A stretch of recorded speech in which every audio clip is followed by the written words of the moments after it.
In the last video, we talked about how your cat has been communicating with you all along, and how most of us have been missing 87% of those signals. We covered why cats evolved such a sophisticated communication system, specifically for humans, and why understanding that language transforms your entire relationship with your cat. If you haven't watched that first video yet, I'll link it right up here, because everything we're about to cover builds on that foundation. Today we're diving deep into one of the most powerful communication tools your cat has, something that's moving and signaling constantly, broadcasting real-time information about exactly how your cat is feeling in any given moment. I'm talking about their tail. Your cat's tail is essentially a mood ring made of fur, and once you learn to read it, you'll never misunderstand your cat's emotions again.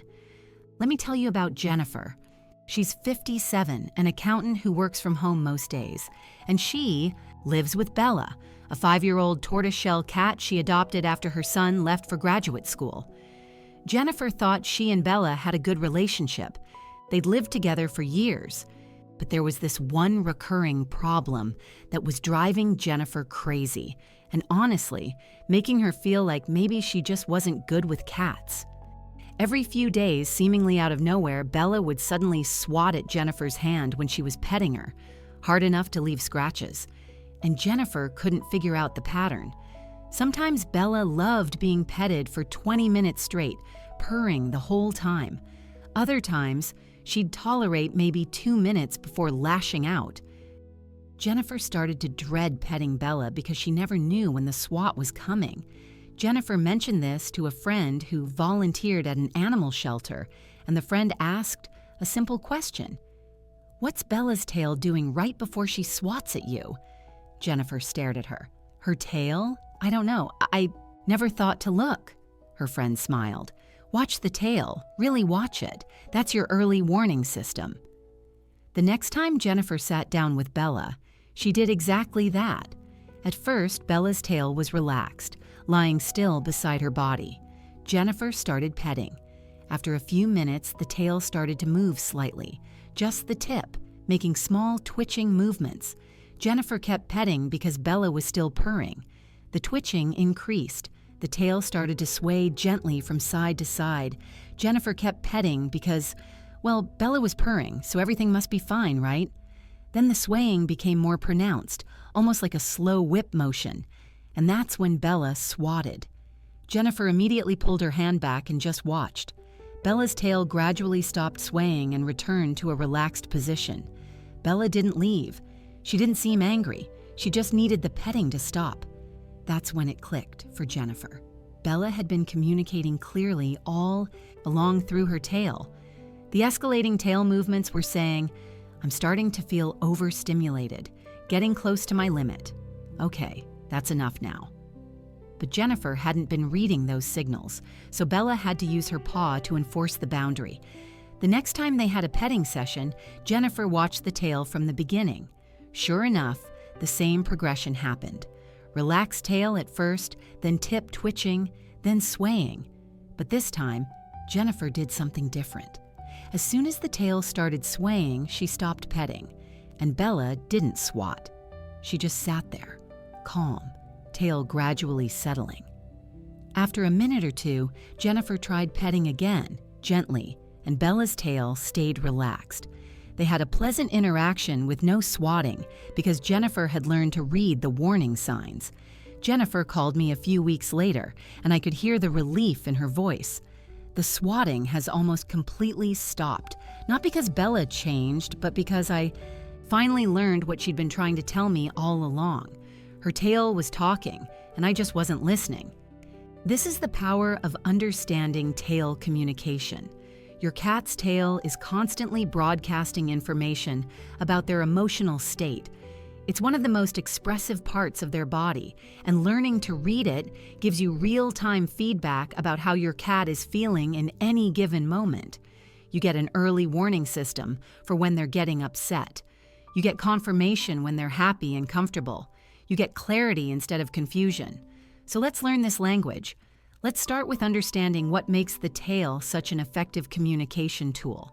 A cat's tail is an extension of their spine. It contains 19 to 23 tiny vertebrae, about 10% of all the bones in a cat's body. It's filled with muscles, nerves, and blood vessels. Cats have incredible control over their tails, able to move them in numerous positions and patterns. Every tiny movement is intentional. Every position means something. The tail serves several practical purposes beyond communication. It helps with balance, particularly when a cat is walking on narrow surfaces or making quick turns while running. It acts as a counterweight when jumping. Some cats even use their tails as a blanket, wrapping it around themselves when they're cold. But in your home, with your cat, the communication function is what matters most.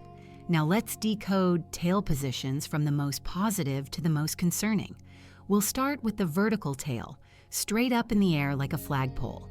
This is what many people call the happy tail, and that's generally accurate.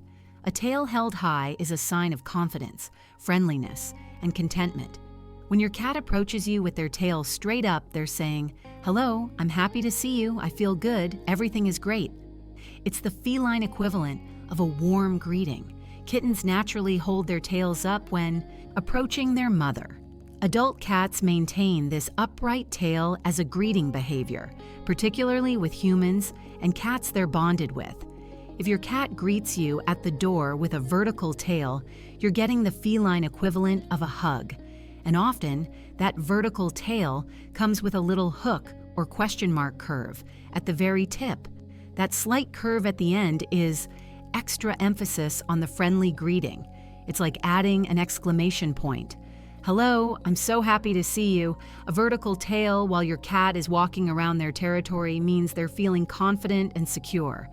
A vertical tail while eating suggests they're content with their meal and comfortable in their environment.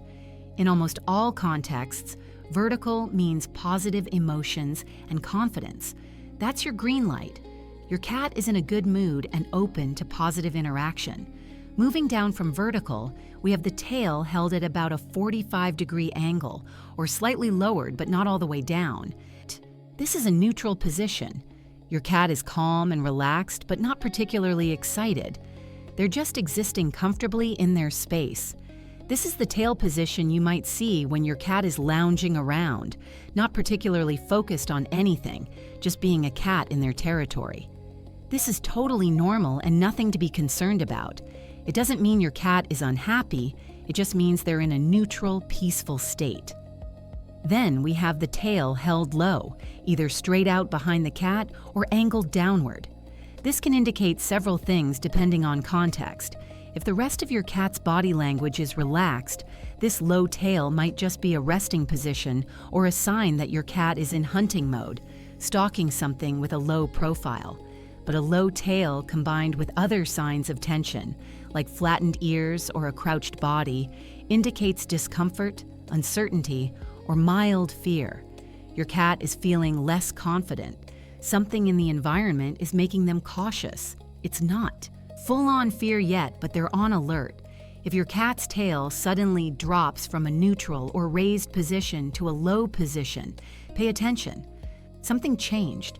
Was there a loud noise? Did someone new enter the room? Did another pet appear? Understanding what triggered the tail drop helps you identify what's making your cat uncomfortable. Now we get to the tail position that signals serious distress, the tucked tail. When a cat tucks their tail tightly against their body, wrapping it between their legs or pressing it flat against their belly, they're signaling fear or submission. This is a cat who feels very unsafe. They're making themselves as small and non-threatening as possible. You might see a tucked tail when a cat is at the vet, in an unfamiliar environment, meeting a new person or animal they're frightened of, or experiencing something traumatic. If your cat's tail is tucked, they need help. They need the scary thing removed, or they need to be removed from the scary situation. They need reassurance and safety. Let me tell you about Carol. She's 64, recently retired, and she adopted Max, an 8-year-old cat from a rescue, about 6 months after her husband passed away. The house felt too quiet, too empty. Max seemed perfect, calm, mature, not too demanding. But Carol noticed that every time her adult daughter visited with her 2 young grandchildren, Max would disappear. His tail would drop, then tuck, and he'd vanish under the bed for hours. Carol felt terrible. She wanted Max to be part of family gatherings, but she didn't know how to help him. Then she learned about tail language, and she realized Max's tucked tail was a clear signal. He was terrified of the kids, not because they were mean to him, they weren't, but they were loud, unpredictable, and moved quickly. All things that frightened a cat who'd spent most of his life in a quiet shelter environment.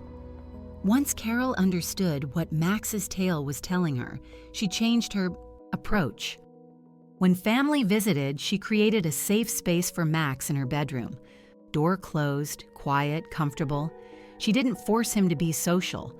She respected his tucked tail signal and gave him what he needed, which was distance and safety.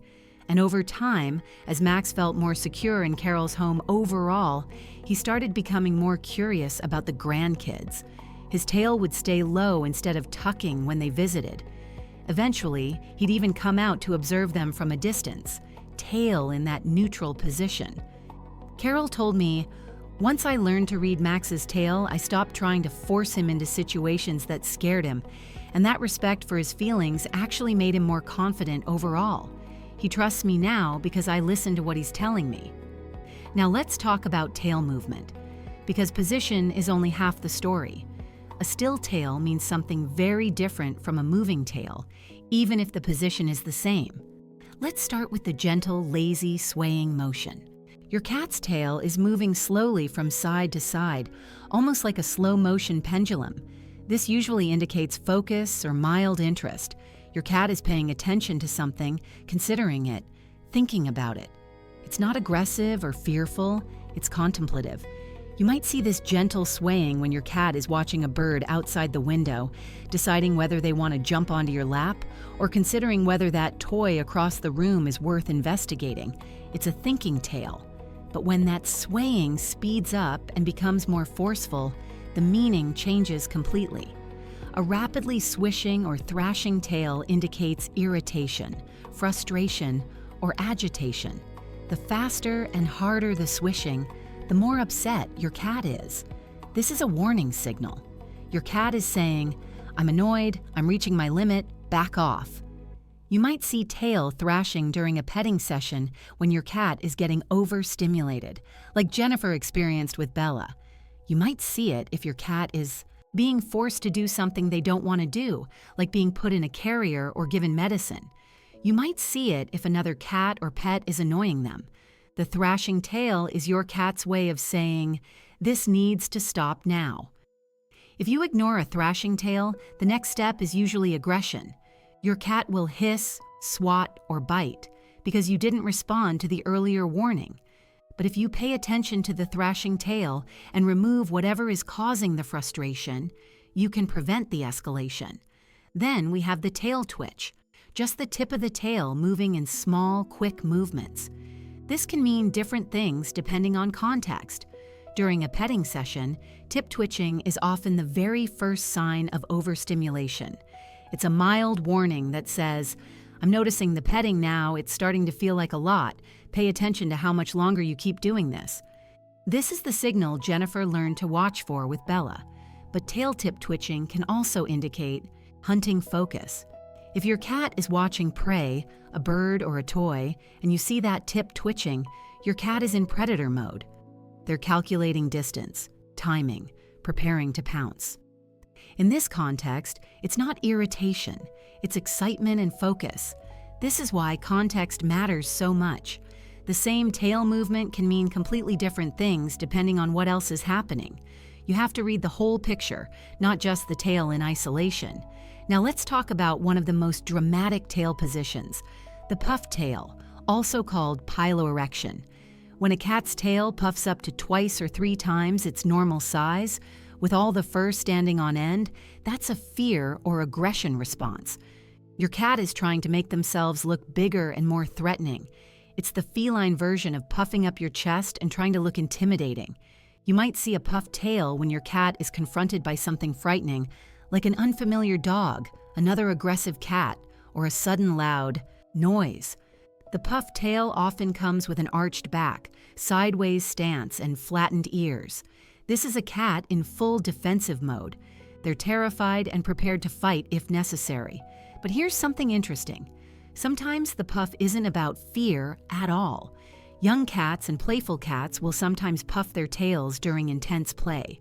It's part of the arousal and excitement of play fighting.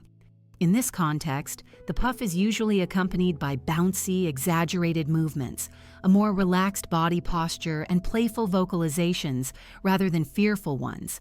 Again, context. A puff tail during a confrontation with an unknown dog means fear. A puff tail during a wild play session with a favorite toy means excitement. Read the whole picture. Let me tell you about Barbara and her cat, Smokey. Barbara is 59, works as a librarian, and has lived alone with Smokey since her divorce 3 years ago. Barbara noticed that every time she vacuumed, Smokey's tail would puff up like a bottle brush, and he'd race under the bed. She thought it was kind of funny at first, but then she realized how stressed Smokey was getting. His tail would stay puffed for several minutes even after the vacuum was turned off. Barbara learned that the puffed tail was a fear response, and the vacuum was genuinely terrifying to Smokey, so she started doing something different. Before vacuuming, she'd put Smokey in the bedroom with the door closed, turn on some soft music to muffle the vacuum noise, and leave him a treat puzzle to keep him occupied. After vacuuming, she'd let him out only after he was calm. Within a few weeks, Smokey stopped having such intense fear responses. His tail might still drop when he heard the vacuum from behind the closed door, but it didn't puff anymore. He learned that the scary noise was temporary and that he had a safe space where it couldn't reach him. Barbara respected what his puffed tail was telling her. Fear, and she responded by providing safety. Now here's something crucial that Jennifer learned, and that you need to understand too. Tail language never exists in isolation. You can't just look at the tail position and assume you know what your cat is feeling. You have to read the tail in combination with everything else. The ears, the eyes, the body posture, the vocalizations, the context. A low tail might mean fear, or it might mean hunting focus. A swishing tail might mean irritation, or it might mean playful excitement. A puffed tail might mean terror, or it might mean intense play arousal. The tail gives you important information, but it's only one piece of the puzzle. Let me give you a practical example. Your cat's tail is swishing. Are they annoyed? Maybe. But look at the rest of them. Are their ears forward or back? Are their eyes wide with excitement or narrowed with irritation? Is their body crouched in a hunting position or tense in a defensive position? Are they making any sounds? What's happening in the environment? If their ears are forward, eyes are dilated and focused, body is in a hunting crouch, and they're staring at a toy, that swishing tail is part of hunting excitement. But if their ears are back, eyes are narrowed, body is tense, and you've been petting them for 5 minutes, that swishing tail is irritation and overstimulation. Same tail movement, completely different meanings. The combination of signals tells you the true story. So here's your homework, and I want you to actually do this because it will change everything. For the next 3 days, whenever you're around your cat, spend 30 seconds just watching their tail. What position is it in? Is it moving? How is it moving? Then look at everything else. Ears, eyes, body, what they're doing, what's happening around them. Start connecting the dots. Start seeing patterns. Oh, when my cat's tail does this and their ears are like that, they usually do this next. When the tail is in this position and they're making that sound, they want this thing. You're training your brain to read the complete picture, and the tail is your starting point. And here's what I want you to do. Come back to the comments and tell me what you discovered. What did your cat's tail teach you? Did you catch a warning signal you used to miss? Did you finally understand what a particular tail movement meant?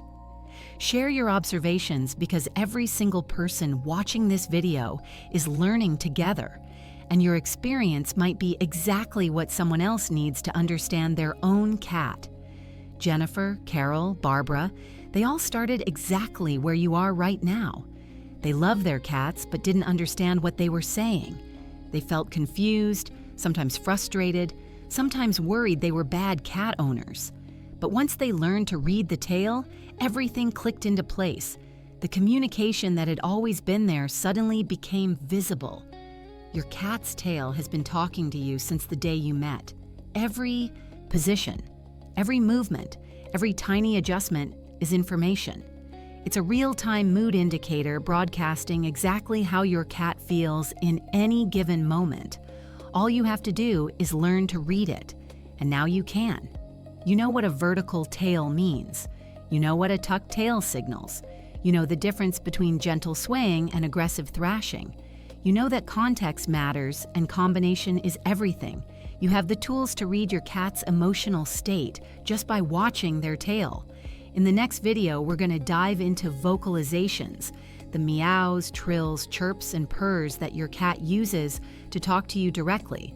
Because while the tail is a constant mood ring, those sounds are your cat's way of actively trying to get your attention and tell you something specific. And just like with tail language, most people are completely misunderstanding what their cat is trying to say. But for now, go watch your cat's tail. Really watch it, see what it tells you, respond to what you see, and watch how your relationship transforms when your cat realizes you finally understand what they've been saying all along.